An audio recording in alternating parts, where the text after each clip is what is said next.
जब हम भारतीय रेलवे की बात करते हैं तो कहीं ना कहीं हर एक व्यक्ति अपना जुड़ाव महसूस करता है। और इसके पीछे जो वजह यह है क्योंकि बड़ी संख्या में लोग रोज ट्रेवल करते हैं। यहाँ पर हम वंदे भारत दिखा रहे हैं। और वंदे भारत क्यों दिखा रहे हैं? इसलिए दिखा रहे हैं क्योंकि ढेर सारी समस्याओं का निदान करने की पूरी कोशिश की जा रही है। और कई बार ऐसा होता है चलती ट्रेन में पानी खत्म हो गया, या हम कह सकते हैं गंदगी है, तो उसके लिए कहीं ना कहीं रेलवे ने क्या किया कि रेल मदद, एक तरीके से हम कह सकते हैं ऐप दिया। रेल मदद के जरिए आपको सल्यूशन मिल जाता है, आप सीधा सीधा अपनी शिकायत दर्ज कराते हैं और तुरंत कोशिश की जाती है कि आपकी परेशानी का निदान दिया जाए। तो यहाँ पर रेल मदद की अगर हम बात करें तो कृष्ण ने डेवलप किया है। और रेल मदद कैसे काम करती है, उसके पीछे का बैकग्राउंड क्या है, किस तरीके से तमाम समस्याओं का निदान दिया जाता है, इस सब पर बातचीत करने के लिए हमारे साथ दिलीप जैन जी हैं। आइए दिलीप जी से सीधा सीधा बात करते हैं। दिलीप जी, रेल मदद के बारे में बताइए। रेलवे तो जैसा कि आपको पता है कि एक ब्रांड नेम बन चुका है। रेलवे में किसी भी प्रकार की आपको सहायता चाहिए, चाहे वो जर्नी से पहले स्टेशन पे चाहिए, ट्रेन के अंदर चाहिए, ट्रेन से उतरते वक्त आपको किसी भी प्रकार की सहायता, मेडिकल इमरजेंसी, पानी से रिलेटेड प्रॉब्लम, टिकट से रिलेटेड प्रॉब्लम, कोई आपकी सीट में प्रॉब्लम है, एयर कंडीशनिंग काम नहीं कर रहा है, लाइटिंग काम नहीं कर रहा है, इन सब के लिए एक इंटरफेस है रेल मदद 139। उसमें हमने मीडियम सारे दिए हैं। आप सोशल मीडिया के माध्यम से कंप्लेन कर सकते हैं, मोबाइल ऐप डाउनलोड कर सकते हैं, आप 139 कॉल भी कर सकते हैं और अपनी आवाज़ रिकॉर्ड करके भी भेज सकते हैं। तो अपनी आवाज़ भी रिकॉर्ड कर सकते हैं, साथ ही साथ ऐप के जरिए वीडियो भी डाल सकते हैं। वीडियो की अभी उसमें प्रोविज़न नहीं है, लेकिन आप जब रेल मदद की ऐप डाउनलोड करते हैं उसमें इमेज डालने का ऑप्शन होता है। जैसे कि आपने देखा कि ट्रेन में लाइट काम नहीं कर रही है, आपने लाइट का कोच का फ़ोटो लिया और उसको रेल मदद की ऐप पे अपलोड कर दिया, वो तुरंत रेस्पेक्टिव डिपार्टमेंट को डिसमिनेट हो जाएगी। और हमारे रेल मदद में जब भी कोई कंप्लेन होती है उसका पूरा एसएलए है कि अगर मेडिकल इमरजेंसी है तो उसका एसएलए, ये देखिए जैसे मेडिकल इमरजेंसी है उसकी प्रायोरिटी सबसे हाईएस्ट है।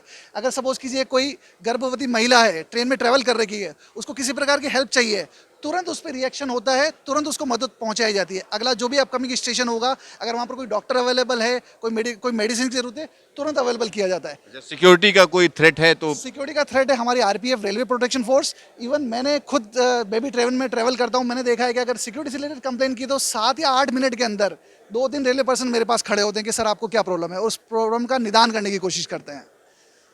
अच्छा, इसी तरीके से कैटरिंग की भी आप शिकायत कर सकते हैं, विजिलेंस के मामले में भी आप जानकारी दे सकते हैं, कोई एक्सीडेंट हो गया तो उसके बारे में भी जानकारी दे सकते हैं।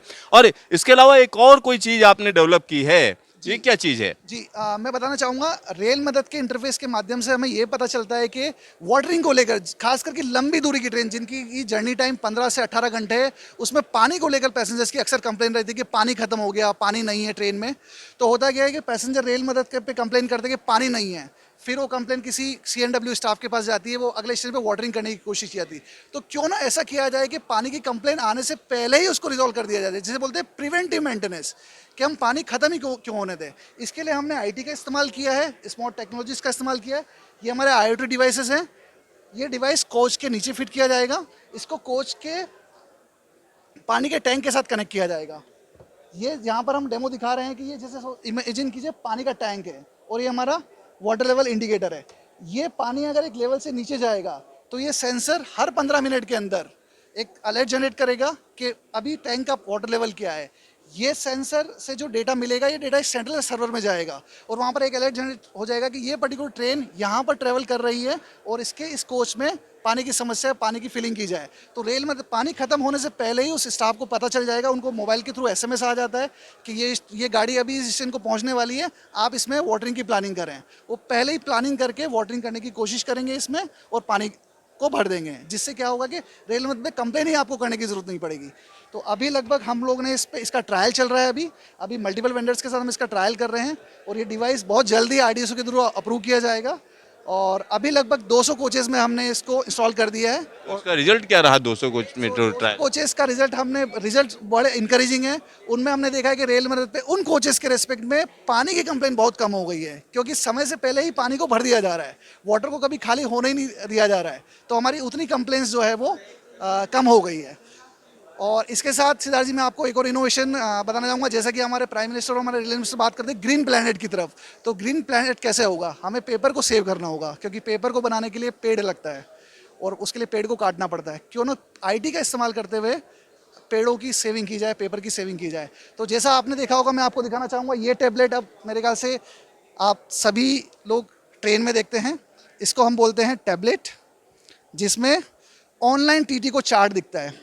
और पहले आपने देखा होगा कि वो एक चार्ट का पूरा बंच लेकर आता था, पेन से मार्किंग करता था और चार्ट को फिर डेस्टिनेशन में वापस सबमिट करता था। बहुत सारा पेपर इस्तेमाल होता था। इस डिवाइस के माध्यम से अब आपको इंडियन रेलवे की हर ट्रेन में ये डिवाइस दिखेगा। इस पर्टिकुलर डिवाइस के माध्यम से लगभग 2 लाख पेपर की सेविंग हम पर डे कर रहे हैं। 2 lakh paper per day we are saving with this help. और इसका एक और बड़ा एडवांटेज है कि जैसे कोई पैसेंजर आया नहीं है ट्रेन में, तो उसको टीटी यहीं से मार्क कर देता है कि passenger is not turned up. तो रिफंड जितने भी है, इसके माध्यम से रिफंड 24 आवर्स में 90% रिफंड ऑटोमेटिकली प्रोसेस हो जा रहे हैं सिस्टम के थ्रू। पहले 2 से 3 महीने लग जाते थे, क्योंकि वो फिजिकल पेपर सबमिट करने होते थे रेस्पेक्टिव लोकेशंस पे। उसके बाद पैसेंजर के क्लेम पे उसको वेरीफाई करना होता था। बट वो सब कुछ करने की जरूरत नहीं है, क्योंकि मेरे इस आईटी सिस्टम में वो इन्फॉर्मेशन ऑलरेडी अवेलेबल है।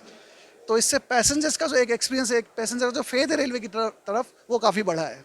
यहाँ दिलीप जी कई चीजें बता रहे हैं, क्योंकि इनके पास बताने के लिए बहुत कुछ है। और क्रिस तमाम ऐसे प्रोजेक्ट पर काम कर रहा है जिनके रिजल्ट आने वाले दिनों में सीधा सीधा यात्रियों को मिलेंगे। Siddharth, news station, Delhi.